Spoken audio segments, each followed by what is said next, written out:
Thomas Ashford shivered slightly as he pulled his cloak tighter around his shoulders. The biting wind seemed to find every gap in his clothing, seeping into his bones. He glanced around at his comrades, their faces set with grim determination. The siege of Rheims had been grueling, and the winter chill only added to their misery. "Stay close, Thomas," said Geoffrey, a seasoned archer who had taken Thomas under his wing. "This isn't the first time the French have holed up behind their walls. We just have to wait them out." Thomas nodded, trying to muster a smile. Geoffrey's presence was a comfort, a reminder that he wasn't alone in this vast, freezing expanse. The older archer's confidence was infectious, and Thomas clung to it like a lifeline. The English camp was a hive of activity, with men and horses moving about, preparing for the next phase of the siege. The trebuchets and other siege engines stood like silent sentinels, their dark silhouettes stark against the snowy landscape. Each day brought a new challenge, and the prospect of finally breaching the walls of Rheims seemed both tantalizingly close and frustratingly distant. "Think of it, lad," Geoffrey continued, his eyes shining with a mixture of excitement and nostalgia. "If we take Rheims, it's not just a victory. It's history in the making. Edward crowned King of France. It would change everything." Thomas could only imagine the glory and honour such a victory would bring. Yet the reality of their situation was far less glamorous. Supplies were running low, and the harsh weather took its toll on both men and beasts. The nights were the worst, with the cold pressing in on them, stealing away what little warmth they could gather around their fires. As they approached the front line, Thomas could see the massive walls of Rheims looming ahead, formidable and unyielding. The French defenders had repelled every attempt to breach them, and their determination showed no signs of waning. But neither did the resolve of the English army. "Remember your training," Geoffrey advised as they took their positions. "Aim true and keep your wits about you. We'll make it through this." Thomas nodded, drawing an arrow from his quiver and notching it onto his bow. He took a deep breath, steadying his nerves. The sound of drums and horns filled the air, signalling the start of another assault. The tension was palpable, a tangible force that seemed to electrify the very air around them. "Ready," came the command, and Thomas pulled back on his bowstring, feeling the familiar strain in his muscles. He focused on the target ahead, a narrow slit in the wall where he knew a defender might be hiding. "Loose!" the order rang out, and a volley of arrows darkened the sky, arching towards the city walls. Thomas watched as his arrow flew true, disappearing into the narrow opening. A moment later, he heard a faint cry, and he allowed himself a grim smile. One less defender to worry about, but the French were not idle. Arrows and crossbow bolts rained down upon the English lines, and Thomas ducked behind his shield just in time to avoid a deadly missile. The cacophony of battle was overwhelming, the clash of steel and the cries of the wounded mingling into a chaotic symphony. "Keep your head down, lad," Geoffrey shouted, shielding Thomas with his own body. "We've got to hold our ground." The hours dragged on, each minute feeling like an eternity. The English pressed their attack, but the walls of Rheims held firm. The defenders were tenacious, and every inch of ground gained was paid for in blood. Thomas felt a mixture of fear and exhilaration, the adrenaline coursing through his veins, driving him forward despite the danger. As night fell, the assault was called off, and the weary soldiers retreated to their camp. Thomas collapsed by the fire, his body aching from the exertion. Geoffrey handed him a piece of bread, and he accepted it gratefully, his hunger momentarily overriding his fatigue. "We'll get them tomorrow," Geoffrey said, his voice filled with determination. "They can't hold out forever." Thomas nodded, though he couldn't shake the feeling of uncertainty that gnawed at him. The siege of Rheims was far from over, and he knew that the days ahead would be filled with more bloodshed and hardship. But for now, he took solace in the warmth of the fire and the camaraderie of his fellow soldiers. Together, they would face whatever challenges lay ahead, driven by the hope of victory and the promise of glory. "Rest up, Thomas," Geoffrey said, clapping him on the shoulder. "We've got a long road ahead of us." Thomas closed his eyes, letting the exhaustion wash over him. As he drifted off to sleep, he dreamed of a day when the walls of Rheims would finally fall and the English flag would fly high over the city. It was a dream that kept him going, a beacon of hope in the midst of the dark and bitter winter. The dawn broke slowly, casting a pale light over the encampment. Thomas stirred from his restless sleep, the cold biting into him despite the fire's dying embers. He rubbed his eyes and glanced around at his fellow soldiers, who were also rousing themselves for another day of siege warfare. "Rise and shine, lad," Geoffrey's voice boomed as he kicked some snow over the remnants of their fire. "We've got work to do." Thomas stood, stretching his stiff muscles.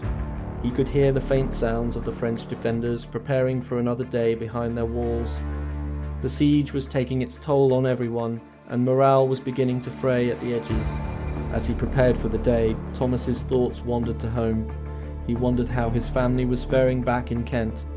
The war had dragged on for years, and it seemed like a lifetime since he had seen his mother and younger siblings.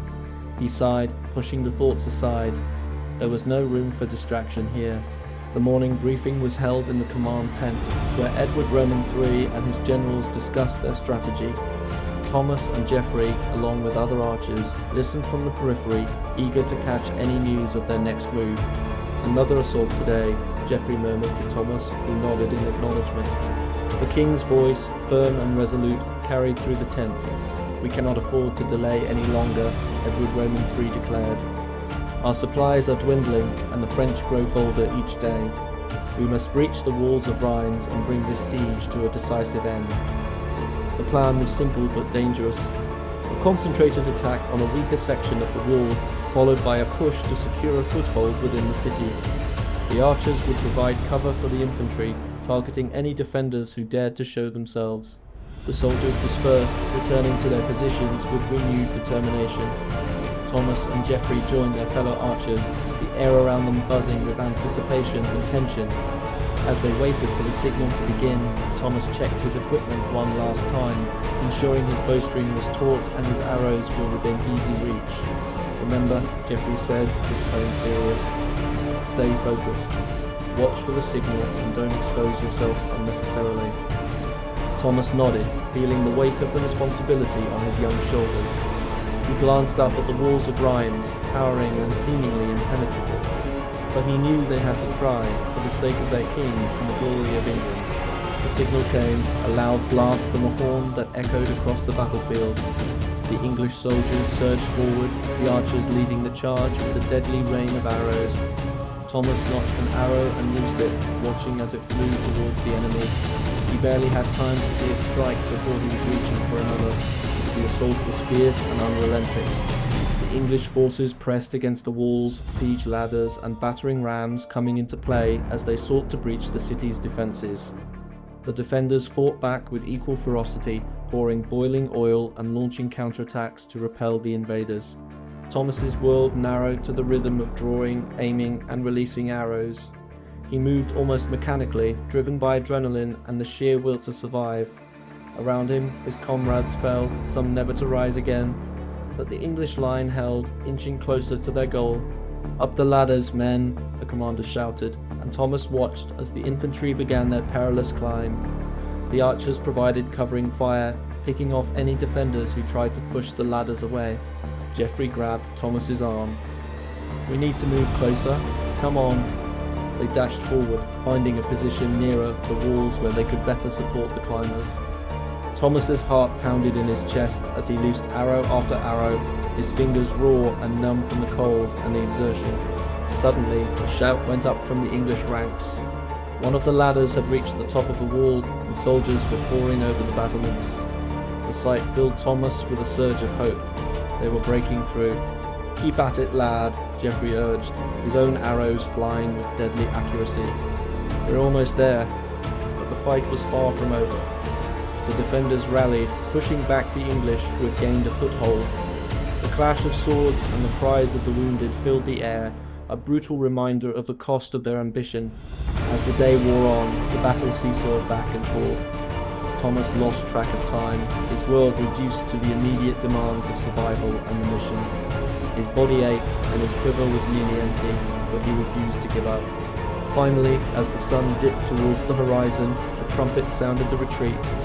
The English forces pulled back, regrouping and tending to their wounded. Thomas stumbled back to the camp, every step a reminder of the day's horrors. Geoffrey clapped him on the shoulder, a weary but encouraging smile on his face. "You did well today, Thomas," We'll get them yet."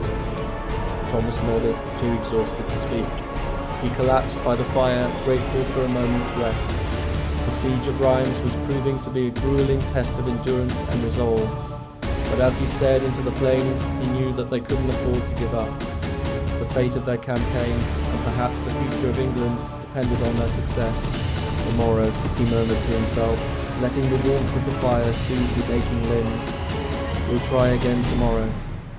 The following days were a relentless cycle of preparation, assault, and retreat.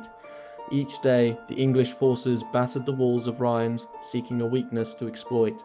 Each night, they returned to their camp, licking their wounds and steeling themselves for another attempt. The cold grew sharper, the wind more biting, and the morale among the men wavered like a flickering flame. Thomas Ashford had lost track of how many arrows he had loosed, how many comrades he had seen fall. The once fresh-faced archer from Kent now bore the weary lines of battle fatigue. Yet, amidst the hardship, a hardened determination had taken root within him. The walls of Rheims, imposing and resolute, had become a symbol of the challenge they had to overcome. One particularly harsh morning, as the soldiers gathered around the fire for warmth, Geoffrey leaned close to Thomas, his breath visible in the frigid air. "Word is, the king's got a new plan," he said, his voice low. "Something to turn the tide in our favour." Thomas raised an eyebrow, curiosity piqued. "What's he thinking?" "Undermining," Geoffrey replied, glancing around to ensure they weren't overheard. "Digging tunnels beneath the walls. It's risky, but if we can collapse a section, it might just give us the opening we need." The thought of crawling through narrow, dark tunnels filled Thomas with a sense of dread, but he nodded. "If it works, it could end this siege." Geoffrey clapped him on the back. "That's the spirit. Let's get ready. We might be called on to provide cover once the digging starts." The mood in the camp shifted as the soldiers prepared for this new strategy. The engineers and miners were already hard at work, their efforts hidden beneath the earth. Thomas and the other archers were tasked with keeping a vigilant watch, ready to fend off any French counterattacks. Days turned into nights, and the digging continued. Thomas found himself alternating between shifts at the tunnel entrances and manning the perimeter, his bow always at the ready. The tension was palpable, each moment fraught with the possibility of discovery by the French. One evening, as Thomas sat by the fire, sharpening his arrows, Geoffrey joined him, a grim expression on his face. "They've hit a snag," he said quietly. "The tunnels are taking longer than expected. The ground's harder than we thought." Thomas frowned, frustration bubbling up. "Can't we do anything to speed it up?" Geoffrey shook his head. "We can only wait, but we can't let the French catch on to what we're doing. We need to keep them focused on the walls." The next few days were a blur of skirmishes and feints, designed to keep the French defenders occupied. Thomas found himself in the thick of it, his arrows flying true as he targeted any soldier brave enough to show themselves on the battlements.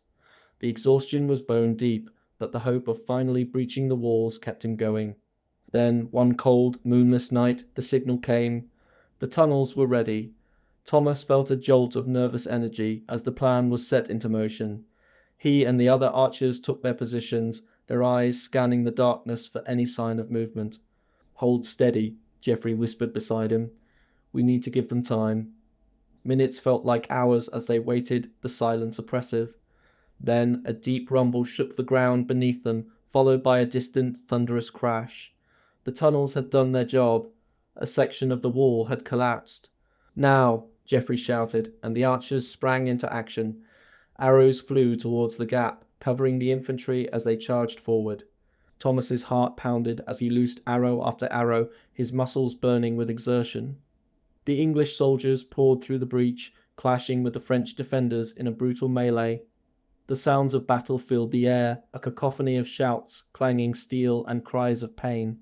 "Push forward," Geoffrey yelled, his voice barely audible over the din. "We're almost there." Thomas moved with the tide of soldiers, his bow now slung over his shoulder, his short sword in hand. The fighting was intense, every step contested fiercely by the defenders. But the momentum was with the English, and they slowly but surely gained ground. As they fought their way towards the city, the scene around Thomas was one of chaos and destruction. Fires burned in the streets, and the bodies of fallen soldiers littered the ground. The acrid smell of smoke and blood filled his nostrils, but he pressed on, driven by the need to see the siege come to an end. Amidst the fighting, Thomas found himself face to face with a French knight. The man's eyes were fierce, his sword flashing in the firelight. They circled each other warily, the noise of battle fading into the background as they focused on their duel. The knight struck first, his blade coming down in a powerful arc. Thomas parried, the force of the blow jarring his arm. He countered with a quick thrust, but the knight sidestepped, their swords clashing again and again in a deadly dance. Thomas's training and instincts took over, his movements fluid and precise. He feinted left, then struck right, his blade finding a gap in the knight's armor. The Frenchman staggered, blood blossoming from the wound. With a final, desperate swing, Thomas ended the fight, the knight collapsing to the ground.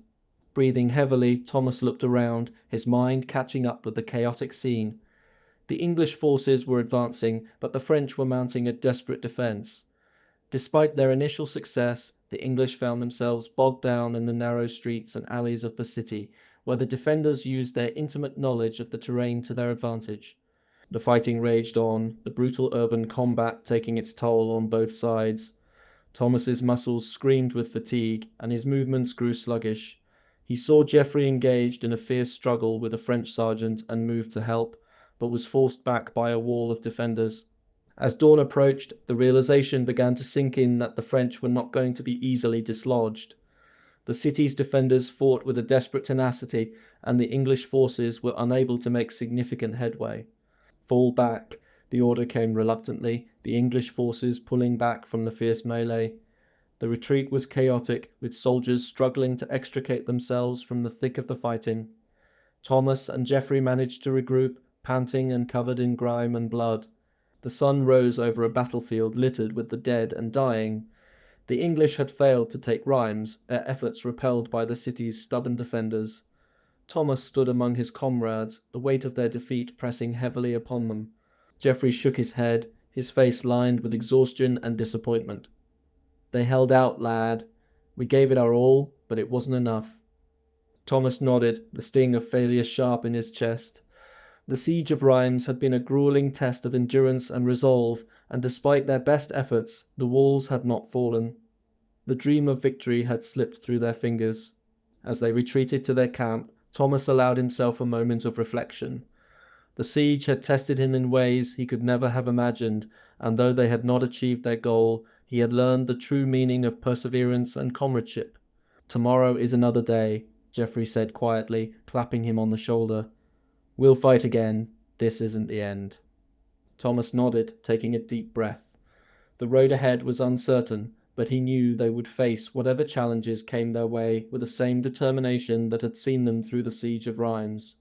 Despite the defeat, they would continue to fight, driven by the hope of victory and the unyielding spirit that had brought them this far.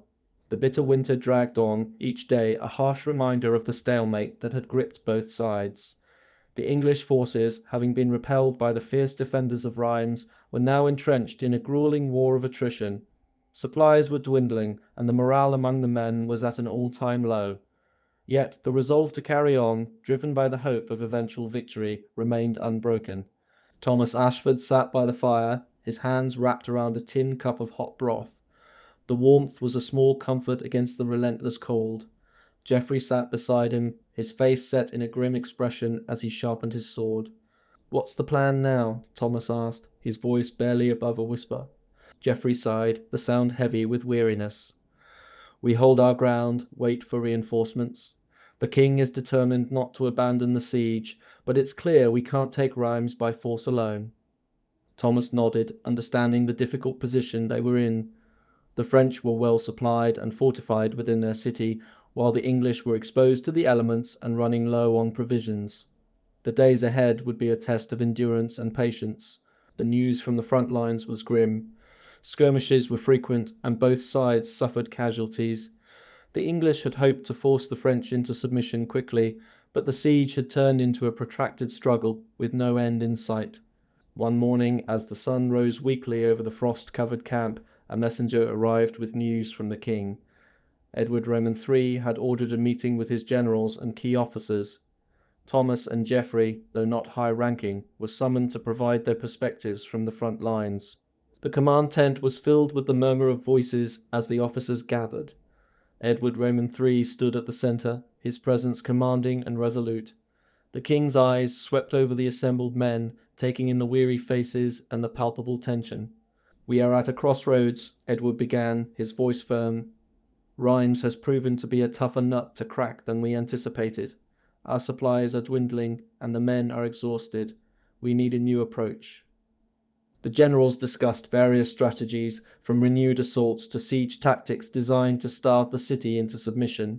However, each plan had its risks, and the prospect of further losses weighed heavily on everyone. Thomas listened intently, his mind racing with thoughts of the challenges they faced.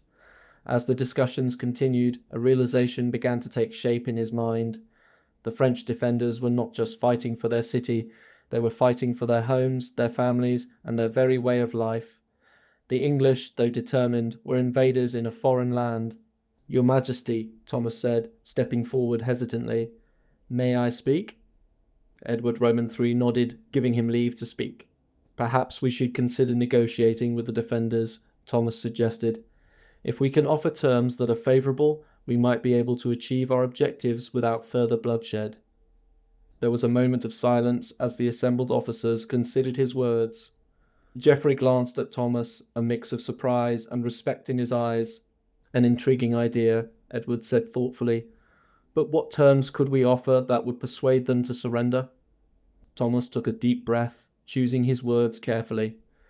"We could offer to spare the city from further destruction, allow the defenders to keep their lives and some of their possessions, and perhaps even provide safe passage for those who wish to leave. It would show that we are not merely conquerors, but also men of honor." The king and his generals exchanged glances, weighing the proposal. The idea of negotiation was a departure from the usual tactics of siege warfare, but it had the potential to save lives and resources. "Very well," Edward Roman III decided. "We will send envoys to the city and propose terms of surrender. If they refuse, we will reassess our strategy, but we must be prepared for any outcome." The meeting adjourned, and the officers returned to their duties with a renewed sense of purpose. Thomas felt a surge of hope. If they could negotiate a peaceful resolution, it would be a victory not just for the English, but for everyone involved. The following day, a delegation was sent to the gates of Rheims under a flag of truce. Thomas watched anxiously as the envoys approached the walls, bearing the king's offer of terms. The tension was palpable, and the entire camp seemed to hold its breath, waiting for the outcome.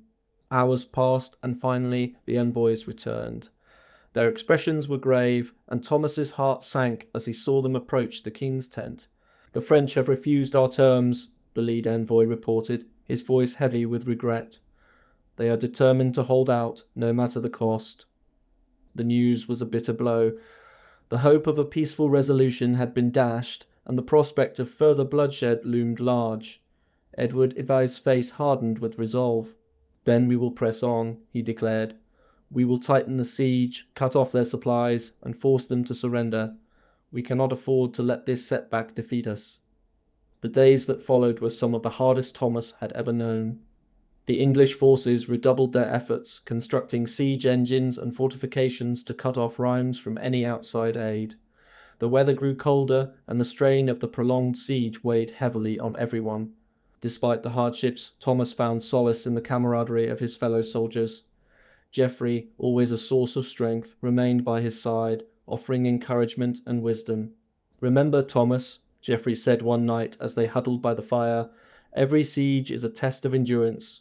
The French may be stubborn, but so are we. We'll find a way through this." As the winter wore on, the English tightened their grip on Rheims. The city's defenders, though resilient, began to feel the strain of the siege. Supplies dwindled, and morale wavered as the reality of their situation set in. One bitterly cold morning, as Thomas stood watch, a movement on the walls caught his eye. A lone figure, waving a white flag, emerged from the gate. The sight filled Thomas with a mixture of hope and skepticism. Had the defenders finally decided to negotiate? The figure approached the English lines and was brought before the king. It was a French officer, his face gaunt and weary. "We wish to discuss terms," the officer said, his voice trembling with exhaustion. "Our people are suffering. We cannot hold out much longer." Edward Roman III listened carefully, his expression a mix of relief and caution. The French were ready to negotiate, but the terms would need to be fair and just to avoid further conflict. After hours of tense discussions, an agreement was reached.